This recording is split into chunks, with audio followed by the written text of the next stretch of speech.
কাউকে ভালোবাসে মান আহাব্বা লিল্লাহ, তাও হবে কার জন্য? মানুষকে ভালোবাসবা তাও হবে আল্লাহর জন্য। ওয়া আবগাদা লিল্লাহ, কারো সাথে রাগ করবে তাও হবে আল্লাহর জন্য। ওয়া আতা লিল্লাহ, দান করবে তাও হবে আল্লাহর জন্য। ওয়া মানা লিল্লাহ, কাউকে ফিরাবে তাও হবে আল্লাহর জন্য। মুমিনের সব কিছু হবে কার জন্য? আর যারা বলেন কার জন্য? তুমি মিটাও সকল চাওয়া, দুদিন আগে পরে তোমার কাছে সকল চাওয়া, সবই তোমার তরি। তোমার পথে চললে সবাই আসবে যে সুদিন, তোমার দয়ায় পূর্ণ আমার সারা নিশিদিন। আল্লাহ তুমি দয়ার সাগর, রহমানুর রহিম, তোমার দয়ায় পূর্ণ আমার সারা নিশিদিন। সবকিছুর দয়ার ক্ষমতা কার? আল্লাহ তাআলা খাওয়ায়, এই বিশ্বাস আছে আপনাদের? চাকরি খাওয়ায় না, খাওয়ায় কে? মুমিন তুমি সবসময় বিশ্বাস করো আমার রিজিকের মালিক ওই আল্লাহ, যে আল্লাহ বর্তমান পৃথিবীতে 750 থেকে 800 কোটি মানুষকে খাওয়ায়। ইউনাইটেড নেশন বা জাতিসংঘের গণনা অনুযায়ী বর্তমান বিশ্বে 750 কোটি মানুষ, তাও 2022 সালের গণনা, এখন প্রায় 800 কোটি হওয়ার কাছাকাছি। আমাকে জবাব দেন, 800 কোটি মানুষকে যে আল্লাহ খাওয়ায়, আপনারা আমারে পারেনি? পারে। যদি পারে তাইলে কেন নেতার পিছনে জীবনটারে শেষ করে দিলেন এক মুঠো চাউল খাওয়ার জন্য, ভাত খাওয়ার জন্য? নেতায় তো আপনার খবর নেয় না, নেতায় আপনারে পালায়া পালায়া গেছে, ফোন দিয়েও খবর নেয় না, ঠিক নেই?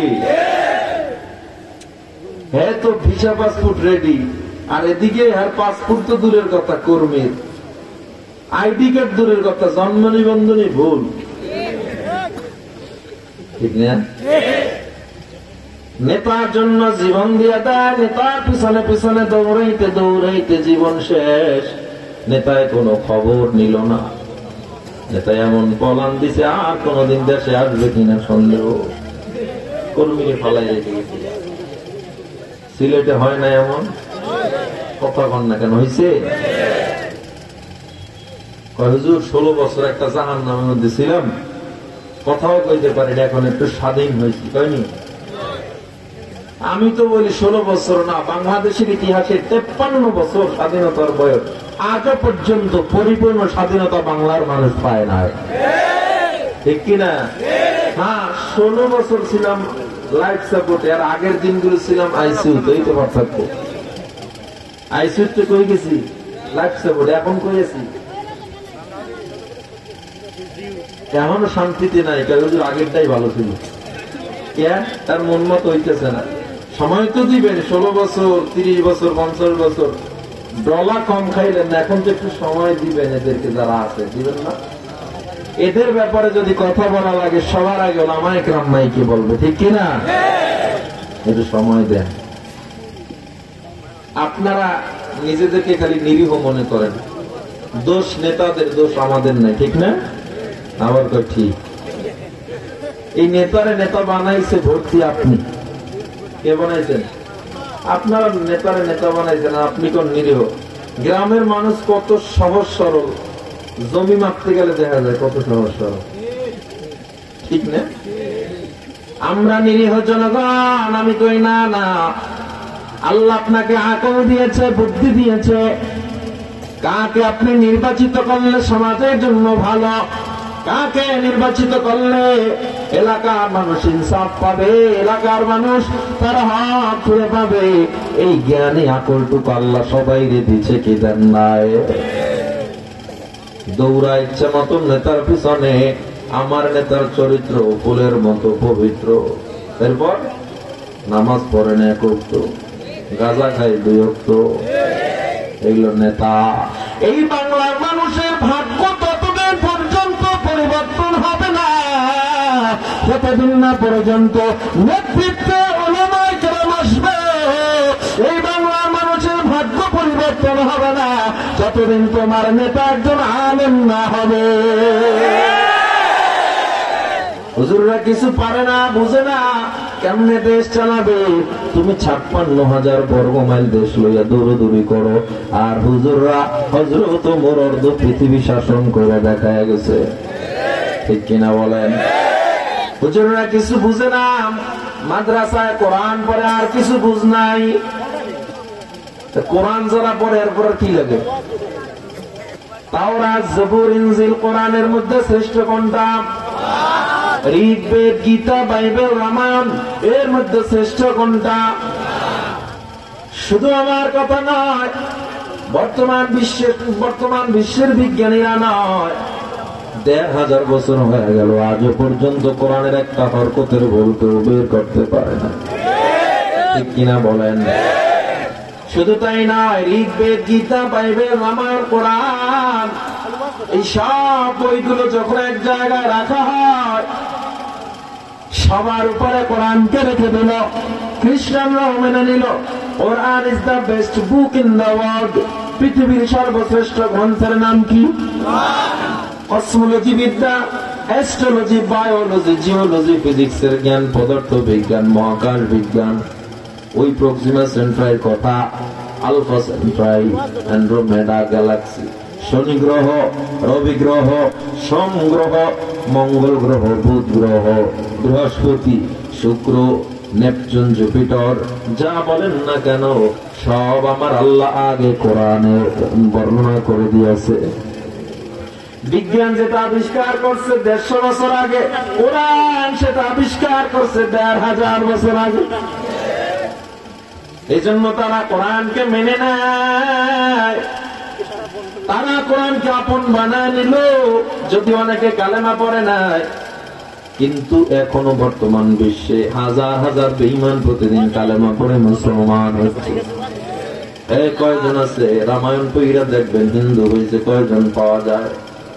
বাইবেল পড়ে খ্রিস্টান হচ্ছে, কয়জন পাওয়া যায়? ঋগ্বেদ পড়ে কয়জন বিধর্মী হচ্ছে পাওয়া যায়? বৌদ্ধ হওয়ার ইতিহাস তেমন পাওয়া যায় না। আর নব মুসলিমের অভাব নাই, হাজার হাজার মানুষ কালেমা পড়ে মুসলমান হচ্ছে। কারণ কোরআন এমন একটা গ্রন্থ, এমন একটা কিতাব যার শুরুতে আল্লাহ চ্যালেঞ্জ করে দিয়েছেন, লা রাইবা ফিহি। এই কোরআনের মধ্যে কোনো সন্দেহ নাই, কোরআনের মধ্যে কোনো সংশয় নাই। 1,500 বছর হয়ে গেল, আজ পর্যন্ত কোরআনের একটা হরকতের ভুল কেউ বের করতে পারে না। বিজ্ঞান বলে চাঁদের নিজের কোনো আলো নাই, সূর্যের থেকে আলো সংগ্রহ করে পৃথিবীকে আলোকিত করে চাঁদ। বিজ্ঞান এটা আবিষ্কার করছে 120 বছর আগে। চাঁদ সূর্যের থেকে আলো সংগ্রহ করলো আল্লাহ তাআলা সূরা ফুরকানের 61 নম্বর আয়াতে 1,500 বছর আগে এই বিজ্ঞান বলে দিয়েছে। সুবহানাল্লাহ, পকেটে থাক বাড়ি যায়। বিজ্ঞান কক্ষপথ আবিষ্কার করেছে, চন্দ্রের পথ আলাদা, সূর্যের পথ আলাদা। এই কক্ষপথ আবিষ্কার করেছে বিজ্ঞান মাত্র 130 বছর আগে। আল্লাহ তাআলা সূরা আম্বিয়া 33 নম্বর আয়াতে 13,000 বছর আগে বলে দিয়েছে। পিঁপড়াবিদ্যা বিজ্ঞান আবিষ্কার করেছে। পিঁপড়ারা বাজার সদাই করে, এরা আবার মারামারি করে, যে বিচার ব্যবস্থা রয়েছে। এদের প্রধানমন্ত্রী কামরা ভিন্ন, বিচারপতির কামরা ভিন্ন, খাদ্যমন্ত্রীর দায়িত্ব আলাদা, আবার আবহাওয়াবিদের দায়িত্ব আলাদা। যে আবহাওয়া অধিদপ্তরের প্রধান পিঁপড়াদের মধ্যে সংবাদ শোনা দেয় কালকে বৃষ্টি আসতেছে, প্রজারা সবাই মিলে খাবার গাছের মাথায় নিয়ে যায়। পিঁপড়াদের মধ্যে যে একটা বোঝাপড়া মানুষের মতো আল্লাহ দিয়ে দিলেন। 89 বছর আগে বিজ্ঞান আবিষ্কার করেছে। আর আমার আল্লাহ 1,500 বছর আগে সূরা নামলের 17 এবং 18 নম্বর আয়াত আবিষ্কার করে দিয়েছে। সুবহানাল্লাহ বলবেন না? সূরা লোকমানে বৃষ্টি কেমনে হয় আল্লাহ বুঝায়া দিছে। লোহার ব্যাপার আল্লাহ তাআলা সূরা হাদীদের 25 নম্বর আয়াত রিসার্চ করে দেখেন, লোহার ব্যাপার আল্লাহ তাআলা চ্যালেঞ্জ করে দিয়েছেন। বিজ্ঞান এত চেষ্টা করলো, লোহার মতো শক্ত ধাতু আজ পর্যন্ত তারা বানাইতে পারে নাই। হে মুসলমান, শুধু তাই নয়, শুধু তাই নয়, চিকিৎসা বিজ্ঞান বলে কেউ যদি তোমার হার্টকে ভালো রাখতে চাও, ডান কাত হয়ে ঘুমাও। আর আমার নবী 1000 বছর আগে বলে ডান কাত হয়ে শোয়া সুন্নাত। চিকিৎসা বিজ্ঞান বলে লিভারকে ভালো রাখতে চাও, মদ পান করিও না। ইসলাম আরো 1000 বছর আগে বলে মদ পান হারাম। চিকিৎসা বিজ্ঞান বলে তোমার পাকস্থলী ভালো রাখতে চাও, খবরদার খবরদার শুকরের গোশত খায়ও না। ইসলাম 1000 বছর আগে বলে শুকরের গোশত হারাম। জোরে কান আল্লাহু আকবার। শুধুমাত্র শুধু কি তাই? ILO তারা একটা বিশাল জরিপ সংস্থা জরিপ করে দেখলো, বিশ্ব স্বাস্থ্য সংস্থা, গোটা বিশ্বে যত মানুষ হার্ট অ্যাটাকে মারা যায়, সবচেয়ে বেশি মারা যায় বিধর্মীরা। মুসলমানের পার্সেন্টেজ কম। মুসলমান কেন হার্ট অ্যাটাকে কম মারা যায়? বিজ্ঞানীদের একটা থিওরি, হার্ট অ্যাটাক কম কার হয়? কয় যারা দৈনিক মিনিমাম 5 বার ব্যায়াম করে, এদের রক্ত সঞ্চারিত এত হয়, এদের হার্টবিট 75 থেকে 85 পর্যন্ত করে, এদের রক্ত ব্লাড সাপ্লাই পাওয়ার বেশি থাকে, এদের অক্সিজেন নিউট্রিশন নেওয়ার ক্ষমতা বেশি থাকে, এই জন্য এদের হার্ট অ্যাটাক কম হয়। তাহলে মুসলমান এত অক্সিজেন নিউট্রিশন কই পায়? এদের কেন রক্ত এত সঞ্চারিত হয়? ওই মুসলমান 5 বার ব্যায়াম করে, কয় 5 ওয়াক্ত নামাজ দ্বারা। সুবহানাল্লাহ বলেন।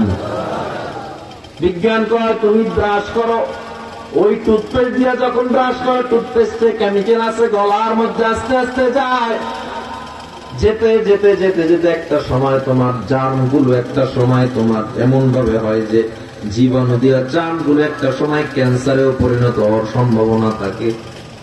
এজন্য তুমি সপ্তাহে মাত্র 2 বার ব্রাশ করো, বাকি টাইম কি করবো? গাছের শিকড় দিয়ে মেসওয়াক করো। আর আমার আল্লাহ নবী 1000 বছর আগে বলে গাছের শিকড় দিয়া, গাছের ডালা দিয়ে যদি মেসওয়াক করো, আমি নবী তোমাদের জন্য যদি কষ্ট না হইতো তোমাদের জন্য মেসওয়াক করা ওয়াজিব করে দিতাম। এখন মেসওয়াক করা কি সুন্নাত? জোরে বলেন। তবে গুরুত্বপূর্ণ সুন্নাত। এরকম রাত পার হয়ে যাবে, বলতে বলতে শেষ হয়ে যাবে। আমার তো আজকে কোরআন ও বিজ্ঞান আলোচ্য বিষয় না, শুধুমাত্র অল্প একটু টাচ দিলাম। এই কোরআনের মধ্যে আল্লাহ যে কত কি দিচ্ছেন, ইসলাম যে কত আধুনিক, কত মডার্ন। যারা কোরআন পড়ে নাই, যারা বুঝে নাই, যারা কোরআন পড়ে নাই, সন্তানকে পড়ায় নাই, এরা কোনদিন বুঝবে না। ঠিক না? এই জন্য কয় হুজুররা রাষ্ট্র চালাইতে পারবে না। আল্লাহ কসম, হুজুরদের হাতে নেতৃত্ব দাও। এই বাংলাদেশ 16 বছর আর 20 বছর লাগবে না। এই বাংলা মাত্র 2 বছর সোনার বাংলা করে দিব। দেশ কারো বাপারে না, কারো দাদার না, কারো আমরা খাইতে দেব না। যারা 5 ওয়াক্ত নামাজ পড়ে গালে দাঁড়িয়ে কোনোদিন আপনার হক মাইরে খাবে না। ঠিক কিনা জোরে বলেন। দেশটা নয় তো কারো বাপের দুটা, করবে মন চাহিলেই যখন যেটা।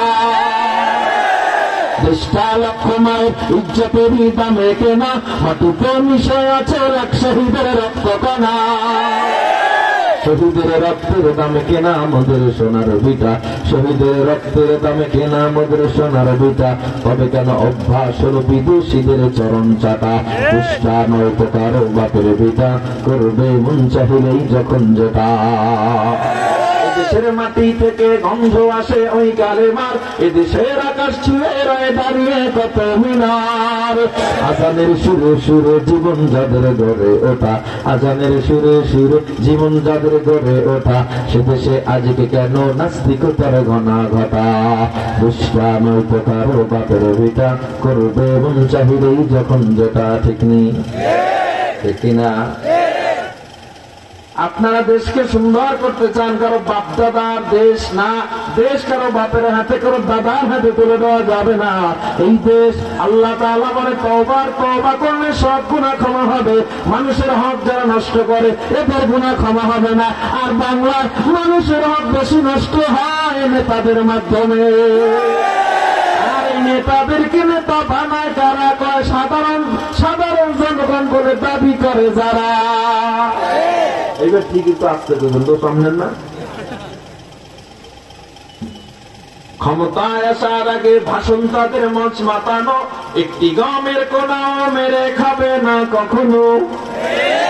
সিলেটে মনে হয় ভাষণ নাই। ক্ষমতায় আসার পরে চিনে না সে মানুষ কারা, ক্ষমতায় আসার পরে চিনে না সে মানুষ কারা। স্বার্থ হাসিল হলো এখনকার ডাকে কে দিবে সারা। ক্ষমতার চেয়ার পেল যখন যারা, দেশটা লুটে পুটে খাইল তারা।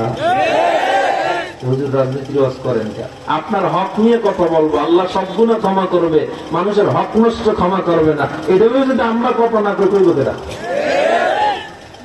এটা রাজনীতির ওয়াজ নেই। এই রাজনীতির ওয়াজ করলে যদি রাজনীতির ওয়াজ হয়, এই ওয়াজ বন্ধ করা যাবে না। ঠিক কিনা জোরে বলে? মোরা চাই দেশের ভিতর শুধু নেতা নয় যে নীতির বদল, তবেই বনবে দেশের ঘরে ঘরে সুখের ফসল। এসো তাই ঘুরে ফেলি নাস্তিকতার দেয়াল ঘেরা, এসো তাই ঘুরে ফেলি নাস্তিকতার দেয়াল ঘেরা। হবে না শান্তি দেশে কোরআনের শাসন ছাড়া, হবে না শান্তি দেশে ইসলামের শাসন ছাড়া। ঠিক কিনা জোরে বলেন? দেশ সুন্দর করতে হবে আমার। রাস্তায় কলার ছোলা পড়ে আছে, আপনি চিন্তা করবেন সিটি কর্পোরেশনের দায়িত্ব সরানের, আমি সরাবো না। দেশ সুন্দর হবে? বাড়িতে আগুন লাগছে, দায়িত্ব ফায়ার সার্ভিসের আগুন নিবেন, আমার না। আপনি বালতি লোকেও গেলেন না, দেশ সুন্দর হবে? এজন্য প্রত্যেকটা নাগরিককে সরকারের ভূমিকায় থাকতে হবে, না হয় ওই দেশ কখনো সুন্দর হতে পারে। দেশ খালি চ্যাম্পিয়ন হয়, অন্যান্য দেশ ক্রিকেট ফুটবলের, আমগো দেশ দুর্নীতিতেই 5 বার চ্যাম্পিয়ন হয়েছে। ঠিক না? কোরআনওয়ালাদের দোষের অভাব নাই, আমাদের হুজুরদের দোষের অভাব নাই। তবে আলহামদুলিল্লাহ এই বাংলায় হুজুরাই বারবার বিশ্বকে পরাজিত করে, 110, 20, 30টা রাষ্ট্রকে পরাজিত করে। হুজুররাই বাংলায় বিশ্বজয়ী, হাফেজ বাংলায় চলে আসছে হুজুররা। ঠিক কিনা জোরে বলে? আর তোমরা তো বিশ্বকাপ দূরের কথা, একটা চায়ের কাপ আনতে পারো না। লক্ষ কোটি টাকা ক্রিকেটারদের পিছনে ডালে বাড়ি গাড়ি করে যায়, কি দিতে? পত্রিকার পাতা খুললেই আন্ডা মারছে, কি মারছে? ডিম মারছে। আর আমরা তো সার্টিফিকেটের পিছনেও দৌড়াই না, আমরা একমাত্র ভরসার মালিক কাকে মেনে নিয়েছি। এজন্য আল্লাহ সম্মান আমাদেরকে দিছে, আপনাদের সম্মান, ওই দুনিয়াওয়ালাদের সম্মান আমাদের দরকার না। ঠিক কিনা বলেন? এজন্য বলে বান্দা তুমি ভরসা করো একমাত্র আল্লাহর উপরে, নেতাকে ভরসা মালিক বানায় না। চাকরি তোমায় খাওয়াতে পারে না, পীর তোমায় খাওয়াতে পারে না। অনেকে আবার কয় পীর বাবা আমারে খাওয়ায়। সিলেটে নাই, আছে মানে অভাব আছে নাকি? সিলেট যত ওলামায়ে কেরাম যেই জায়গায় হক বেশি, বাতিল তত বেশি। কথা হবে না, কথা হবে না। এই সিলেটে ভণ্ড পীর নাই, পীর বাবা আমার খাওয়ায়, পীর বাবা আমার সন্তান দেয়, সন্তান দেয়। পত্রিকার পত্র খুলে দেখি অমুক পীরে মুরিদের বউলে ভাঙছে সন্তান দিতে। এজন্য বলি ও যুবক, তুমি আল্লাহ তাআলার গোলাম হয়ে যাও, মানুষের গোলামি করিও না। আলেম তোমারে খাওয়াতে পারে না, কোন ইমাম তোমারে খাওয়াতে পারে না, এই পীর তোমারে খাওয়াতে পারবে না, পরকালে পীর তোমারে বাঁচাতে পারবে না, নেতা তোমারে বাঁচাতে পারবে না। সুতরাং আমাকে ভরসার মালিক কাকে মানতে হবে? এই জীবনে কিছুই চাওয়ার নেই তো আর, আমার জীবন আমার মরণ সবই তোমার। আমার জীবন আমার মরণ সবই তোমার। এই দুনিয়ায় আছি তোমার দয়াতে, তোমায় ছাড়া শান্তি পাই না কিছুতে। নেই হৃদয়ে তুমি ছাড়া কেউ তো আর। আমার জীবন আমার মরণ সবই তোমার। আমার জীবন আমার মরণ সবই তোমার। জিন্দেগিটা গড়তে চাই রঙে তোমার। ফিরায়ো না বলে আমি গুনাহগার।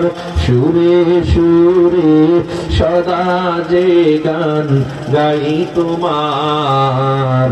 আমার জীবন আমার মরণ সবই তোমার। আমার জীবন আমার মরণ সবই তোমার। একটু জবান খুলে বলেন, আমার জীবন মরণ সব হবে কার জন্য?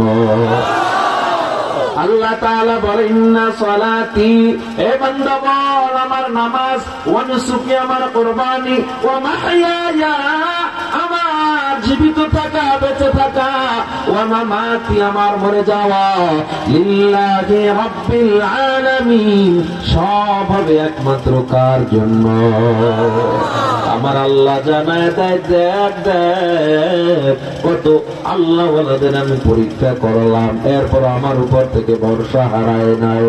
আগুনের সামনে ফলাইয়া পরীক্ষা করলাম, ভরসা হারায় নাই। পয়গম্বর ইব্রাহিম যখন আগুনের মধ্যে পড়ল, জিবরিল আমিন এসে ডাক দিয়া কয়, ও পয়গম্বর আপনি যদি আমার কাছে সাহায্য চান, আল্লাহ আমাকে পাঠাইছে, আমি আপনার সাহায্যের জন্য প্রস্তুত আছি। কি সাহায্য লাগবে আমায় বলে, আমার কি সাহায্য করার দরকার আছে? পয়গম্বর ইব্রাহিম বলে, জিবরিল যে আল্লাহ তোমারে পাঠাইছে, আল্লাহ কি আমি ইব্রাহিমকে দেখে না? আল্লাহু আকবার বলেন, আল্লাহু আকবার। ভরসার লেভেল, ভরসার স্তর কোথায়? ও জিবরিল আমি তোমার কাছে সাহায্য চাই না, সাহায্য করবে আমার আল্লাহ। আমার আল্লাহ ইব্রাহিমের কথাটা এত পছন্দ হয়ে গেল।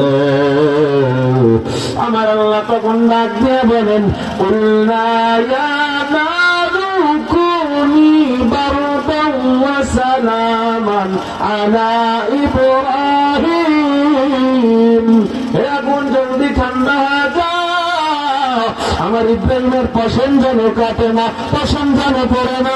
আল্লাহু আকবার বলেন, আল্লাহু আকবার। আগুন জলদি ঠান্ডা হয়ে যা। আল্লাহর হুকুমে আগুনগুলো ফুলের বাগান হয়ে গেল। ভরসা করছে কার উপরে? 80 বছর বয়সে, কোন কোন বর্ণায় 81 বছর বয়স, আল্লাহ একটা সন্তান দিল, ইসমুহু ইসমাইল। কি ছিল তার নাম? ইসমাইল আলাইহিস সালাম। কত সুন্দর! এই বংশের আর একটা পুরুষের নাম ইউসুফ। ইউসুফ আলাইহিস সালামের শরীরের সৌন্দর্য আল্লাহ জান্নাতি পুরুষদেরকে দিবেন। এমন ইউসুফ, এই আবার একই বংশধর মানুষ, আপনার আমার পয়গম্বর মুহাম্মদুর রাসূলুল্লাহ সাল্লাল্লাহু আলাইহি ওয়াসাল্লাম।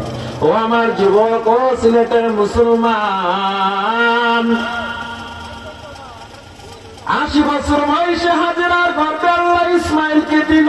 এত সুন্দর, আজ আনন্দ, কিন্তু না না, আল্লাহর পরীক্ষা শুরু হয়ে গেছে।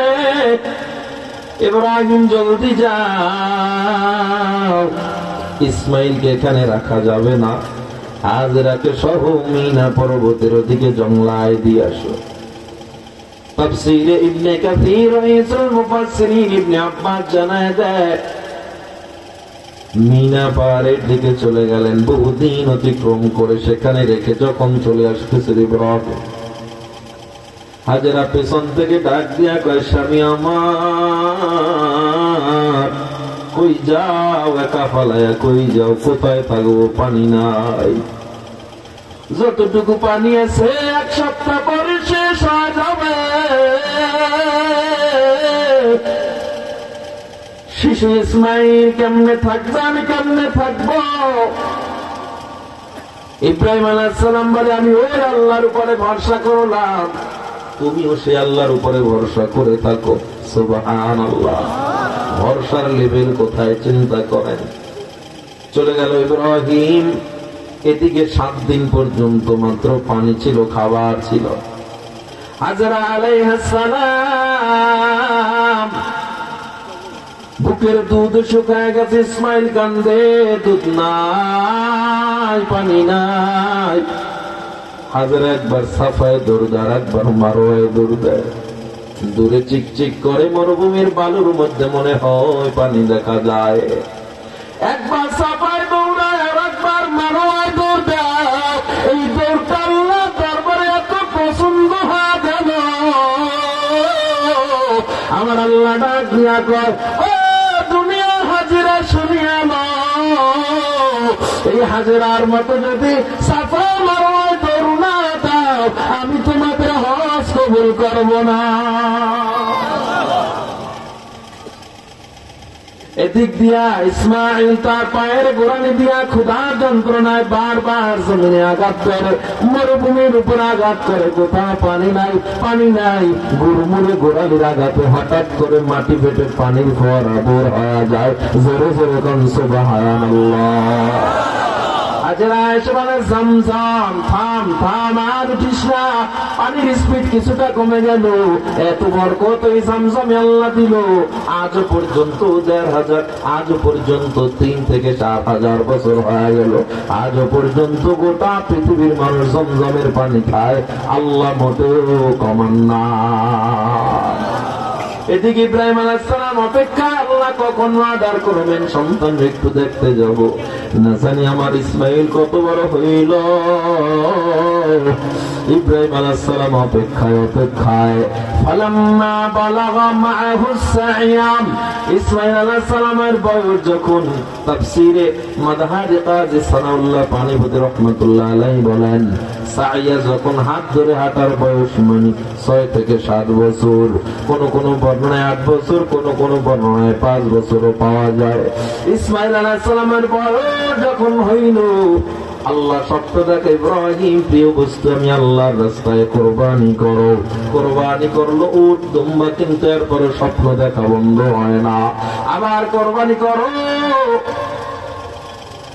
ইব্রাহিম আলাইহিস সালামের বুঝতে আর বাকি নাই, প্রিয় বস্তু আল্লাহ বলতেছে, আমার মনে হয় ইসমাইলের কথা বলতেছে। 8 বছর পর সন্তানকে দেখবে। আহারে 8 বছর তো চলে গেল, সন্তানকে দেখা তো দূরের কথা, আজকে জবাইয়ের জন্য রওনা দিছে। মিনা উপত্যকায় যাওয়ার পর দেখে ছোট ছোট বাচ্চারা খেলাধুলা করে, ডাক দিয়া কয়, এদিকে আসো, ইসমাইল নামে কাউকে ছিল নাকি? কয় না না, তবে ছোট একটা বাচ্চা দেখছি পাহাড়ের উপত্যকায় বসে বসে কান্না করে, আর প্রতিদিন বলে হাদা আবি, তারকার দিকে তাকায় আর বলে, এটা আমার বাবা, এটা আমার বাবা, এটা আমার বাবা। ইব্রাহিম আলাইহিস সালাম ওই মিনার উপত্যকায় চলে গেলেন, গিয়ে দেখে চন্দ্রের আলোর মতো একটা ফুটফুটে সন্তান একা একা বসে বসে বসে বসে তারকা গুনতেছে। ইব্রাহিম আলাইহিস সালাম বলে, বাবা কি তোমার নাম? বলে, আমার নাম ইসমাঈল। ইব্রাহিম আলাইহিস সালাম ঘোড়া থেকে লাফ দিয়ে নেমে গেলেন, বুকে জড়ায় কপালে চুমুকার কয়, বাবা আমি ইব্রাহিম তোমার বাবা।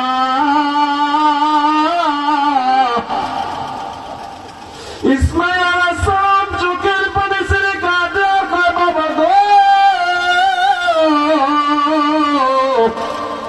মা প্রতিদিন কাঁদে, আমি তোমার অপেক্ষায়, এতদিন পর আসছো, চলো আজ থেকে আমাদের আর দুঃখ নাই, কষ্ট নাই। কিন্তু ইসমাঈল জানে না তার বাবা তার জবাইয়ের জন্য নিয়ে যাবে। মায়ের কিনারায় গিয়া ইব্রাহিম আলাইহিস সালাম ডাক দিল, হাজেরা দরজা খোলো। হাজেরা দরজা খুলে দেখে মেঘনা চাইতে বৃষ্টি। ইব্রাহিমের কোলে তার সন্তান হাজরা সালাম দিয়া বলে, পয়গম্বর বসেন, আমি রুটি বানাই, দুপুরে একসাথে খাবো। ইব্রাহিম আলাইহিস সালাম বলে, না না হাজরা, আতর গোলাপ সুরমা খুশবু লাগায়া ইসমাইল কে দাও গো বিবি সাজায়া। ইসমাইল কে সাজায়া যাও, মালিকের দাওয়াতে যাবো। মা ইসমাইলকে সাজায় দিল ঘোড়া পেছনে করে। ইব্রাহিম রওনা দেয়, শয়তান সে রাগ দিয়া কয়, ইসমাইল কই যাও, খবরদার ওদিকে যাস না, তোর বাবা তোরে জবাই করবে। ইব্রাহিম আলাইহিস সালামের দিকে ইসমাইল তাকায়, কয় বাবা, একটা লোক বলতেছে তুমি নাকি আমার জবাই করবা, সত্য নাকি? ইব্রাহিম আলাইহিস সালাম বলে, ও শয়তান ওয়াসওয়াসা দিতেছে, ওর গায়ে পাথর মার। ছোট্ট কচি আঙুল দিয়া যখন পাথরটা মারলো, আল্লাহ দরবারে পছন্দ হয়ে গেল। আল্লাহ কয়, হাজী সাহেব হজ করতে যাবি, হজের পরিপূর্ণতা আমি আল্লাহ দিব না যদি শয়তানের গায়ে পাথর না মারো। রওনা দিল মিনার উপত্যকায়, মাজবা যেখানে জবাই হয়েছিল সেখানে গিয়া ইব্রাহিম আলাইহিস সালাম নাইমা দাঁড়ায় কয়, ইয়া বুনাইয়া ইন্নী আরা ফিল মানামি আন্নী আযবাহুকা ফানজুর মাযা তারা। আমি স্বপ্নে দেখলাম আমি তোমারে জবাই করতেছি, আমাকে একটু মতামত দাও, তুমি এ ব্যাপারে কি সিদ্ধান্ত নিছো? বাবার ভরসার লেভেল কতটুকু আর সন্তানের ভরসা আল্লাহর উপরে? সন্তান ডাক দিয়া কয়, বাবা ইয়া আবাতি ফাল মা তু'মার, আল্লাহ যা আদেশ করছে আপনি দ্রুত তা শুরু করুন। আল্লাহু আকবার বলে, আল্লাহু আকবার। সাতাজিদুনি ইনশাআল্লাহু মিনাস সাবিরিন, আমাকে আপনি ধৈর্যশীলদের মধ্যে পাবেন। তবে বাবা আমার যদি একটু আগে বলতেন, মায়ের থেকে বিদায়টা নিয়ে আসতে পারতাম। কারণ বাবা আমার মা বলছে আমার জন্য নাকি মা বড় কষ্ট করে খাবারের ব্যবস্থা করতে। ও বাবা একটু আগে বলতেন, তবে এখন মাকে বলবেন আমি ভালো আছি, চিন্তা যেন মা না করে, কিয়ামতের ময়দানে একসাথে জান্নাতে চলে যাব। কি হলো? জবাই শুরু করছে, আল্লাহর উপরে ভরসা ছিল না, জবাই শুরু করছে, আল্লাহকে একটা প্রথম যেন কাটে না। জান্নাত থেকে দুম্বা নিয়ে আসছে, দুম্বা জবাই হয়েছে, তবুও ইসমাইল জবাই হয় না। ভরসা থাকতে হবে কার উপরে? এই হাতটা উঠে আঙুলটা উঠে বলেন, ভরসা কার উপরে? বলেন কার উপরে ভরসা থাকবে? কোন নেতার উপরে ভরসা চলবে? কোন মানুষের উপরে ভরসা চলবে? কোন পীরের উপরে ভরসা চলবে? তাওয়াক্কুল একমাত্র কার উপরে? আল্লাহ কবুল করেন। আজকের এই মাহফিল অনেক বিশাল আয়োজন, অনেক খরচ, এখানে মসজিদ আছে, পরবর্তীতে মসজিদেও ব্যয় করা হয় এখানে মাহফিলের পরবর্তী অনুদানগুলো। আমাকে একটু বলা হয়েছিল আপনারা আজকের এই মাহফিলে সাধ্য মতো যুবক ভাইরা আপনারা নেমে যান, পকেটের বড় নোটটা মাদ্রা এই আজকের এই মাহফিলে দান করেন। এখান থেকে কোনো টাকা যদি থেকে যায় সেটা মসজিদে ব্যয় হবে ইনশাআল্লাহ।